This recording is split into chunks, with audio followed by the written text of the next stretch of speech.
Haidong. So in this video, we're going to do a quick drill on how to engage the core a little bit more in your cutting. So as you can already probably guess, if you engage more of your core and your larger muscles, it's going to give you a better cut, right? So if you're using your bigger muscles as opposed to the finer ones like in your hands, first of all, they will tire less quickly, right? So if you're using your bigger muscle groups, you can do more combat, right? As opposed to if you just use the small hands, or the smaller muscles in your hands, you're going to get tired pretty quickly. So for example, if you've ever held a defense against someone when you're sparring and you're just trying to do these small movements to kind of deceive your opponent, you actually get pretty tired pretty quickly, right? As opposed to if you're just like a little bit further back maybe and you're just ready to engage the bigger muscles in a quick strike, you're going to notice you can last a lot longer. That said, you will have times when you're in that, that small distance, you have to engage smaller muscles to manipulate your opponent. But for the grand majority of like the actual cutting and stuff like that, you want to be using your core and your glutes a lot more. So that said, let's see a couple examples.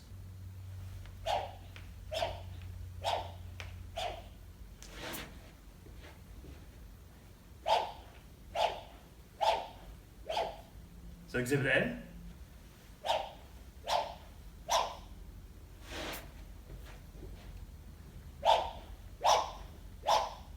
Exhibit B.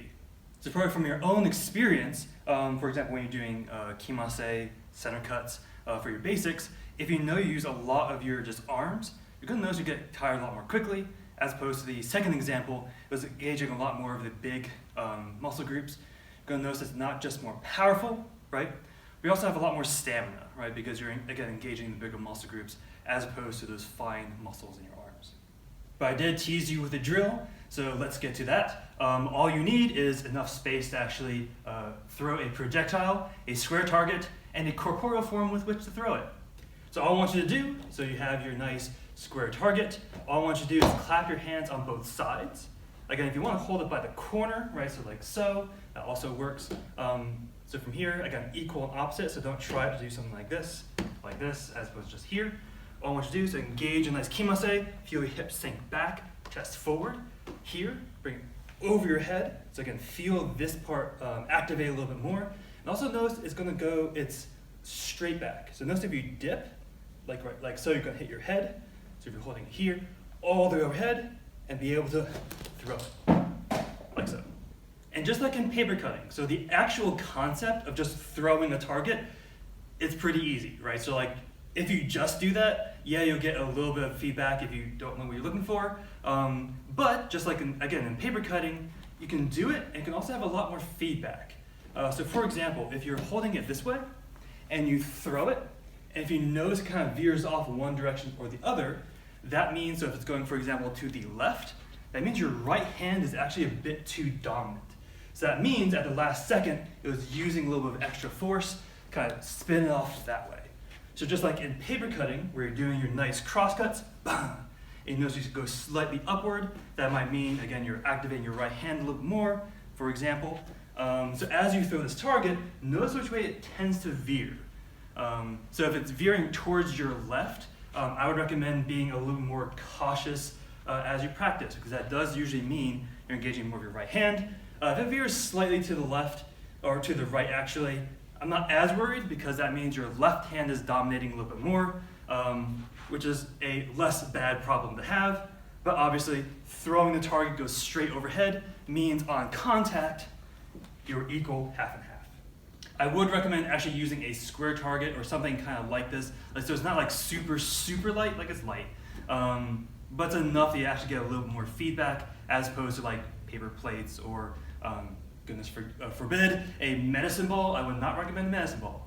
Medicine ball, first of all, will probably hit your head as you're trying to throw them back. It'll also probably damage whoever you're throwing it at.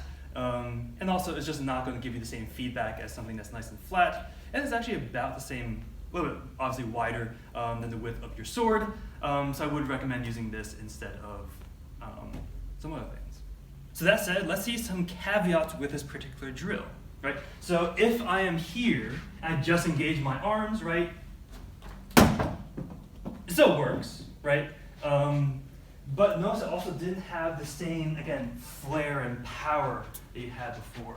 right? So if you're here, again, holding at the very corner, again, nice kimase, kicking it back, again, feel this elongate and this push forward, up. Again, notice the small of your back is also slightly activated. Again, I'm not tipping it back. It's not like up here, for example. I can see clearly past my hands. And again, as I'm here, engage, like so. And also note that there was an actual arc to it, right? So if I'm here, and I'm just going to do it in walking stance because it's actually the same kind of drill. If I'm here and I just kind of throw it forward, what does that mean in terms of a cut, right? So the idea of the throw is actually that's when you're going to be at full power. That's when you're actually squeezing on impact. So if I'm releasing it way down here, that means I'm fully extended way here, right? Which means that's going to be fully extended as I'm hitting them maybe in the chest or something like that. As opposed to if I'm throwing it this way and it's fully extended here, there's going to be a slight arc, and in the real sword situation, your sword will be fully extended and going into the cranium of the head. So that said, it doesn't only have to be center cuts. So for example, I can obviously do this with a diagonal cut, which I'm not going to do directly towards the camera because that would be silly. But if I'm here, I engage this way, so I'll face you just to do it. If I'm pulling back this way, so first of all, notice, so you might be able to see this crease in my uniform. As I prepare, this part actually shimmies up a little bit. So it's here, so again, try not to duck this way, here, as opposed to this, or here, right? So if I'm here, again, engaging this part, shift your ribs a little bit. It'll also give you the same effect. So again, making sure you're extending on that 45, so you're fully extended before you make contact with your opponent. So that said, I would recommend doing this for all the cuts above horizontal. You could probably do the same thing with cross cuts. It's just not going to give you the same feedback. It's not as useful as doing an overhead strike. So as usual, a quick drill at the end of the video. So obviously try this for yourself. One thing you can also do, and this is something I do with my students, is actually pair them off, right? So as I'm doing my center cut, they're doing theirs and they're able to catch it, right? So they actually have a target to be cutting toward. And also it's a little bit more of a competition, right? So if I consistently strike my opponent like in a couple feet away, more than a couple feet, and they keep on missing, that gives them a little bit of feedback, like, oh, maybe, again, it keeps veering off to the right. I need to activate more actually of my right side, which probably isn't an issue. That's a nice feedback. So as usual, keep training, try this drill. Again, try with many different kinds of cuts, different kinds of stances, and mostly engaging that core. Haidong!